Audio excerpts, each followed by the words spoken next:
Welcome to Recovery His Way. This is your host, Tom Reynolds, and we're blessed today to have Jeremy Mitchell, our former program director here, that is now our director of our program over in Atlanta. And Jeremy, good to have you with us.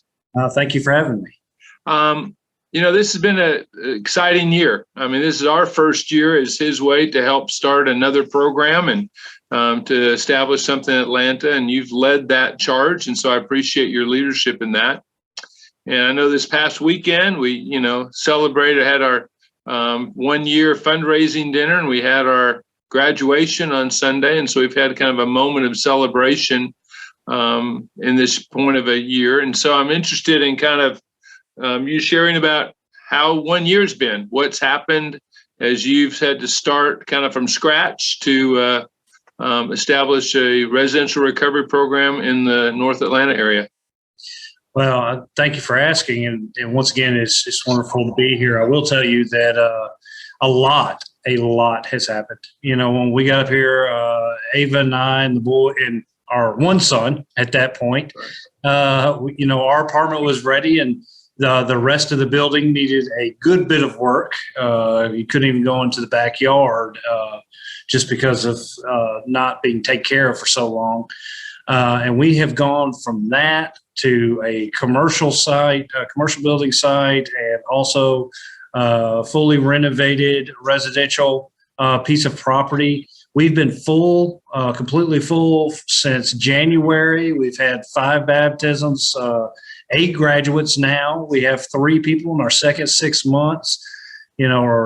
We're having a Monday night Bible study. We're having our board members there, and other people in the community are coming. We've had families and women rally around us and create a huge support network, dealing with food, cooking dinners for us every night. I could just go on and on and on just about all the amazing things that have happened this past year. It's been exciting. So you have room for about 12 guys to live there now, right? Yes, sir. And how many staff members do you have? So we have 3 staff members currently, plus myself. But excitingly, we're hiring our first staff member. He starts with us next Tuesday, by the name of Doug. You're adding your first new staff member. Yes, and it's a first staff member from this area. Okay, and that's really exciting. Okay, well, that's great. Well, what's the roles? What roles have your staff members played, and how is this addition? How is that fitting into what you're trying to accomplish? Well, first off, I have an amazing staff. I mean, they've all worked very, very hard to get us where we are. They've all worn multiple hats. We have one of our staff members, Chris, has helped us in the finances. He's done, kind of the operations manager, if you will, and case management, and just making sure that all of the office stuff is kept up to date. All our paperwork is where it should be and keeps moving forward. We have TJ and Zach, who have been doing campus leader roles and resident manager roles, and they've also been helping out with some of the cooking and doing the grocery shopping and making sure the grass gets cut, and that all the repairs are being made on the property, making sure that our vehicles continue to run. And they've been so helpful, because we've actually been about 2 people short since we started. So they've been working 7 days a week, working the weekends, working during the week for about a solid year. And what this guy is going to be able to do is he's going to come in, and he's going to put us in a position where everybody can actually get a couple of days off. So he's really going to be support staff for us right now, starting off, just making sure that people are taking care of themselves and they're getting the rest that they need, and they can pursue things outside of the ministry to kind of help better balance their life. Okay, that's great. I mean, as you started this, what are some of the keys that you think were important in the success that you've experienced? I mean, to have 8 graduates, 5 becoming Christians, and just in a short period of time in 1 year, what do you think have been some of the keys to things going as well as they've gone? People helping us, really. I mean, we have a great support network out here. You always wonder. It's kind of, coming up here to me is kind of like the first time I jumped out of a plane. it sounds like a really good idea. It sounds like a lot of fun. And then when you kind of are up in the air and you're thinking about you're about to jump, you start kind of having all these reservations. And, once you go through with it, you really get to experience the excitement fully in doing that. It's similar here. It seemed like a good idea to come here, so we came, not knowing what that was like. Only knew John and Michelle Nyland, really. I just met the other two board members about a month before I came up here. And man, the response to what we were doing here is just overwhelming. I mean, just, financial, huge financial support from the community, from the church communities, individuals. But not only that, like, people just want to be involved. They want to help. They want to bring dinners. They want to take our guys out places. They want to teach. And so much so that almost became overwhelming. It still is, really. Just, how do you use so many people, that want to help? And so, just the community itself rising up to this occasion to do this. And also, once again, just the staff that I have being willing to do what needs to be done day to day in order to make sure it happens.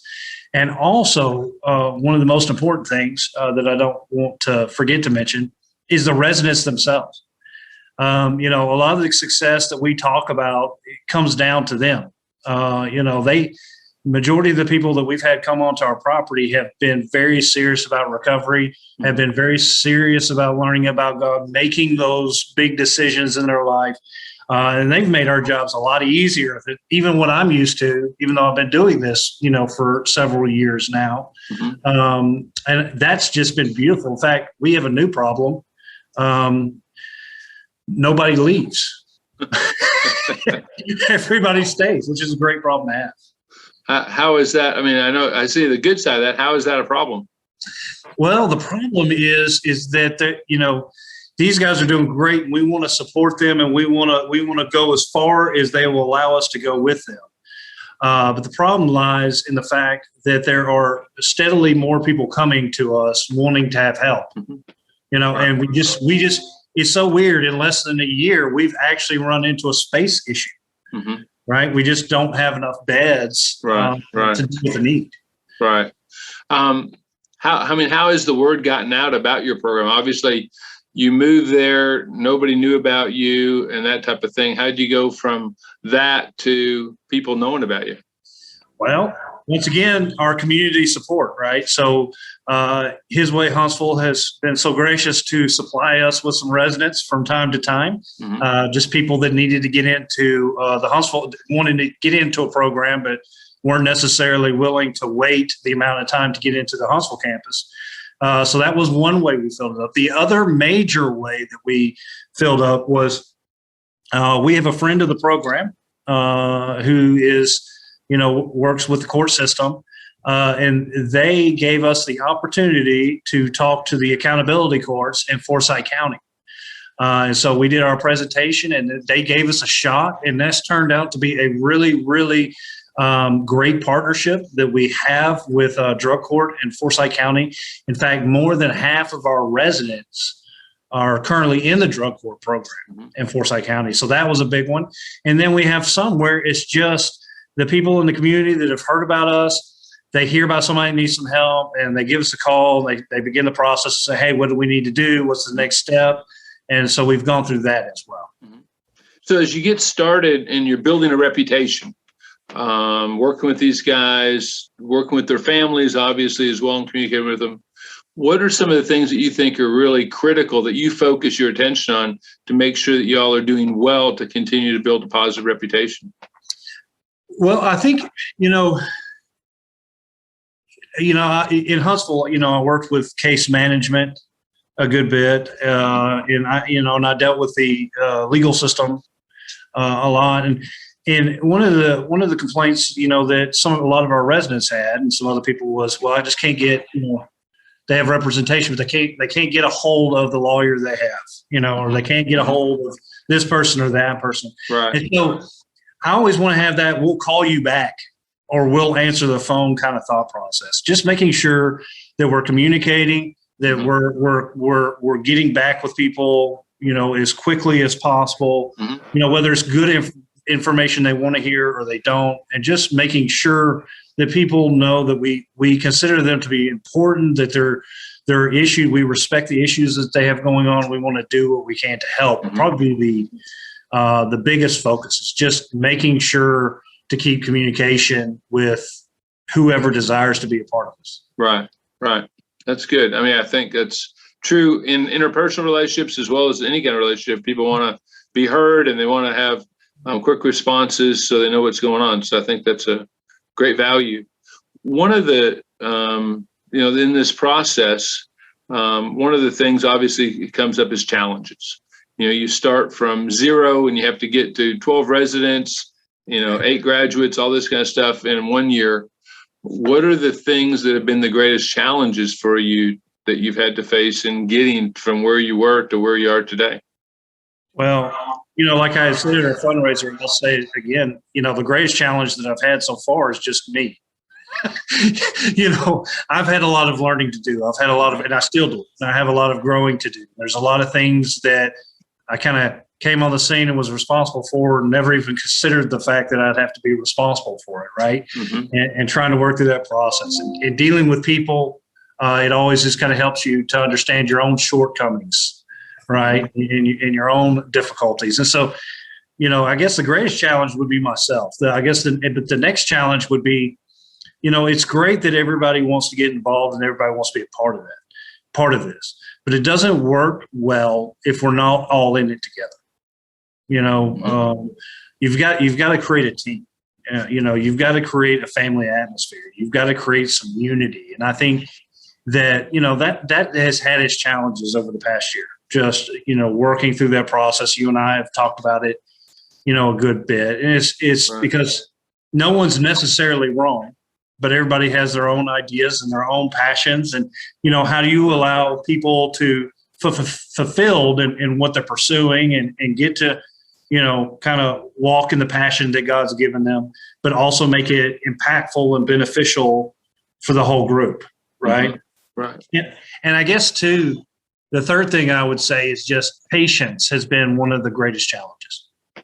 When you got something like this, you've got all this excitement and you're doing new things and you're seeing some success, you just want to kind of go 100 miles an hour in a direction. God kind of places people and things that kind of as speed bumps or a way to hit the brakes and kind of slow that process down, and just being patient to kind of go through the play before you and not trying to force something to happen before it's supposed to happen. Right.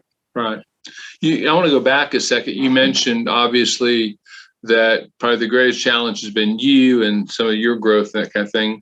Maybe you could share a little bit about what are areas you felt like you've had to grow in this past year that, sometimes just the trial of this almost kind of forces that kind of growth. And so you kind of have to meet that challenge. But what are some of the areas that you've become aware of in your life, or things that you felt like you've had to really work on in order to be successful where you are today and what you're doing? Sure. That's a great question. It's a pretty personal question too, right? So can always count on you, Mr. Reynolds, for that. But there's a lot of things. One, I have a young family. So I have, we came up here, Ava was pregnant. And we opened the doors on September 1st, the same day I was bringing a newborn home. Right. That's a difficult start. Yeah. The doctor said she wasn't able to, do anything with Levi for the, first 2 or 3 months, so I'm trying to juggle that. And now Ava's pregnant again, and we're about to have a little girl, right? And that's coming up. So I have all this family responsibility, right? With doctor visits and taking care of the kids and spending time with Ava. And then I have this overwhelming desire to be, super involved with the program and be at everything, and trying to create a home work balance has been challenging, especially since I live where I work. Right. The other thing is that, I always had you, and that was great. because I could always there was one more person I could push things towards if I wasn't comfortable dealing with or didn't know how to deal with, and I don't have that anymore. It kind of gets pushed to me, and I have to deal with it. Right. So I had to become better at dealing with different personalities and different viewpoints that aren't necessarily mine. Or I don't understand why they're acting a certain way or doing things a certain way. Right. Right. And I had to learn how to listen more. I didn't, it's not a great skill of mine, but when, people are upset or they disagree, I have to work on paying attention to that. Mm-hmm. And I tend to also be a person that always joked and said that, in the Bible, and Jesus said in John chapter 3, he said, just like the wind, you don't know where it came from and where it's going, such are people born of the Spirit. I felt like that was kind of the way I want to live my life. But being responsible for many different aspects, I can't live that way, right? I have to schedule time. I have to be intentional in what I'm doing. I can't just kind of float around. And so that's another thing. And I mean, the list could go on and on and on. Mm-hmm. Just about the different things that I'm trying to work on. Right. Well, and certainly the balance when you're living in your ministry and you're balancing a wife and children and family, as well as the ministry, and the ministry is no further than outside your front door. I know that's a difficult and challenging situation to have some kind of barrier. And I know particularly early on in the ministry, it's so demanding that barrier can be violated pretty easily. As you're going. And so learning how to continue to build that barrier and to keep your family separate and have a balance in your life is important. One of the things I was thinking about reflecting back, if you were to do it over again, how would you approach this move to Atlanta differently than maybe you did? I don't think I would. There is I have a level of knowledge that now that maybe things would, but I would have missed so much if I'd have come here any differently. Mm-hmm. I think it's really been a eye opener. It's been a faith builder. I believe that my relationship with God is stronger today just because of kind of going through that process. Mm-hmm. I mean, there's plenty of things I could say, yeah, I could have done this different. I could have done that different. Mm-hmm. Now that I have the knowledge down the road. Right. But man, is there something beautiful? And I'm not, and I hesitate to say this just because it involves me, but there's something beautiful about basically just leaving everything that you know for something that you feel that is of God and is something, to serve the kingdom, just to leave everything that you've known and that you're comfortable with. Mm-hmm. And relocate and just start from scratch. Right. Right. As you kind of wrap up this year and you look into the future, what kind of things do you hope you can pursue, or maybe new ventures or new avenues or strengthening areas? What do you see as kind of the pressing things that you'd like to work on, either yourself personally or within the ministry? Sure. So I guess within the ministry, we're coming to a place where some things kind of need to be put in place that we haven't had a chance to yet. One, from a program side of things, investigating and working on our GAR certifications, which kind of opens the door for more people in the state of Georgia to use us as an official recovery center. Mm-hmm. So that would be a good one. The other is just strengthening our infrastructure, just so we can have some more stable legs. One of the ways that we can do that is if people are interested, in helping or have great ideas of this, just, in Huntsville, y'all have 4 thrift stores to help balance out the cost of this thing. Right. And we're, as beautiful as it is, it's pretty stressful to be basically completely dependent on residents' income and donations. And so just kind of creating another piece financially that puts so that there's less of a burden on our community as a whole. It can help us long term, and obviously looking at really kind of creating a design for how we will expand. Atlanta is different. It's even with like our fundraisers, as you see in Huntsville, you have one. It's 10 minutes from everybody. Everybody in town can come and they can be a part of that. Here, it's not like that. You have all these different communities where they don't travel outside that community very often. So there's a chance that, looking at if creating just little pods all over the metropolitan area and having one location for everybody to go for classes and counseling might be the answer, but figuring out what that expansion looks like would be good. And with me, I have plenty of things to work on for myself. And I'm very blessed. I guess I won't get into all that, but I'm very blessed that, Huntsville, I have a strong community of men that I can call and talk to and work through and kind of process what I'm doing and try to improve. But I also have a strong group of men here in the Atlanta area that are willing to do the same thing for me. And so I've got to continue to make sure to keep getting with those men and being open and honest. Right. And try what's suggested of me. Right. Amen.